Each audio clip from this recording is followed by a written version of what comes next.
Welcome to Season 2, Episode 2 of the Big Little Podcast. Today I'm going to take us in a little different direction, and we're going to talk about 3,500-pound tow-friendly vehicles.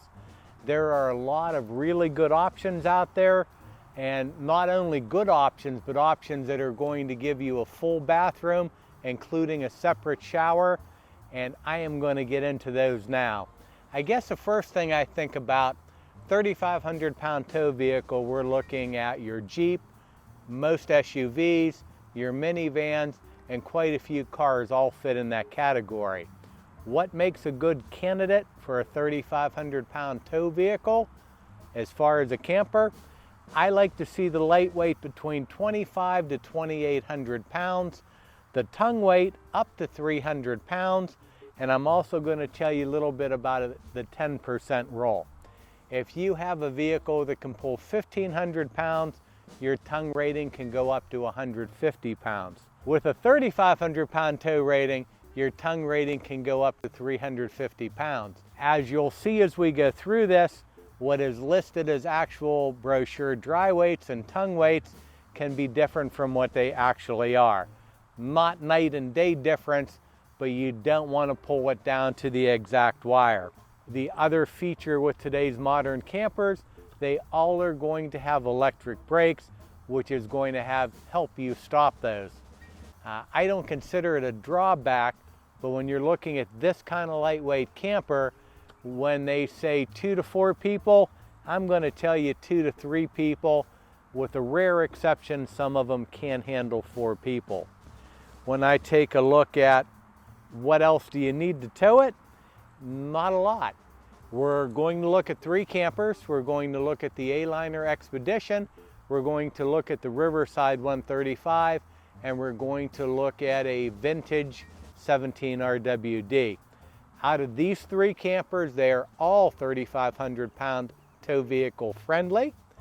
The difference with the A-Liner, it does fold down, so you will not need anything additional other than your hitch and the ball.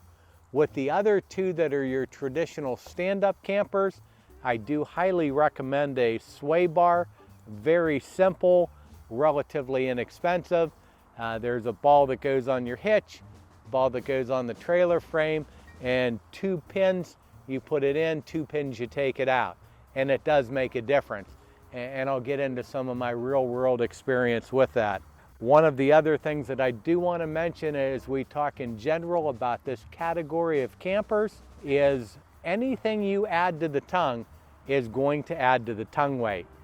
So if you put on a battery, which we do, and you fill your propane, the propane is 4.2 pounds per gallon, and that adds up as well. And if the spare tire is mounted at the front, anything you put on the tongue, that weight directly goes onto the tongue weight.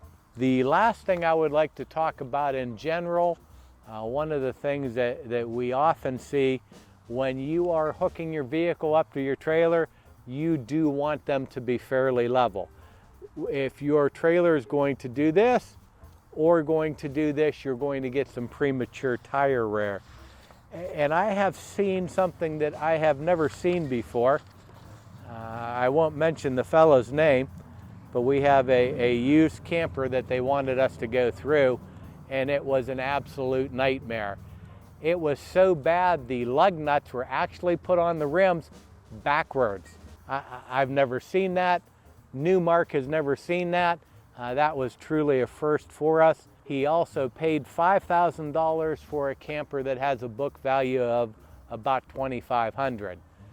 Don't think because the price is low that it's a deal. There are book values for these online. Take a little extra time. Take a little more time when you look over it. There were 3 open holes to the outside. It is just a mess. We are going to start now with our farthest left, which is our A-Liner Expedition. My wife and I happen to have an A-Liner Expedition, and I love it to death. I like to consider it the missing link between a small trailer and a big trailer. It is 18-foot bumper to tongue, and the box is 15 foot. It comes in 2 floor plans. One of those is a rear mattress. One of those is a rear sofa. I have always said, and I always will say, I am a fan of the mattress in a camper. I don't like the concept of continually dropping your dinette or your sofa into bed. I prefer just having the bed. In the brochure weight is 1,985 pounds. On the MSO, the manufacturer's statement of origin, where they do an actual shipping weight, 2,263 pounds. So you could be looking at that thinking it's under 2,000 pounds where it's closer to 2,300 pounds. Your tongue weight on that is 240 pounds, which is going to allow you the additional weight of the battery and propane and still be in a 350 pound tongue or less. Some of the other benefits of A-Liner, they are a folding trailer. And what is the benefit of that? If you're doing a lot of long distance traveling, you're going to get about 50% better mileage than you are with your conventional trailer. Hilo Trailer did one study where they determined from an independent source 1 gallon of fuel will pull that trailer 100 miles.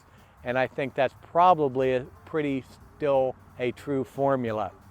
They've also been in business for 40 years now. The Expedition does have a toilet, and it is a mounted toilet, and it's a cassette toilet. A cassette toilet you pull from the outside of the camper through an access door.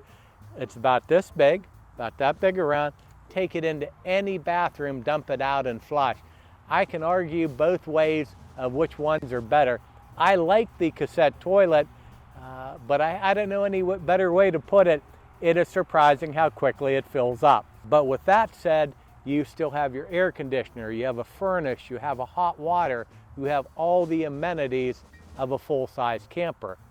If you do need a shower inside the camper, A-Liner offers an LXE that does have an inside shower, and they have another model called an Evolution that has a shower and toilet inside the camper.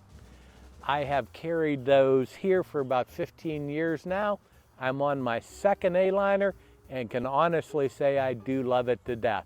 Let's look at our middle camper, the Riverside 135. The 135 is available in 2 floor plans, and we talked with the A-Liner with a back mattress or sofa. With the 135, you have a front mattress or a front dinette, and the dinette does turn into a sofa. The good thing, or really nice thing, there's a couple great features. One of those features are they do have a dual awning option that we do have on. 2 electric awnings, one for the side, one for the rear. It does have a rear door entrance, and the bathroom is a separate shower and toilet. You know, a wet bath is better than nothing, but when you can get those two separated, it just makes for a nicer camper. Let's go back to the brochure weight versus the MSO weight. The brochure weight says that's a 2,680 pound camper. The MSO says it's a 2,780 pound camper. So you have a 100 pound difference. Really not that bad. It's not night and day, but there is a difference. More shockingly, it calls for a 160 pound tongue weight. That seems kind of light to me. There's no real good way to measure a tongue weight other than with a scale and putting the tongue down on the scale. With 160 pounds though, you do have the ability, the battery, the spares up there, the propane's up there. So there are a lot of things that are going to add to that, but you still will be well under your weight limit. The good other feature that I like about it is the A-Liner has 11 gallons of fresh water. It has no other holding tanks, as most pop-ups do not, and there is a way to manage that.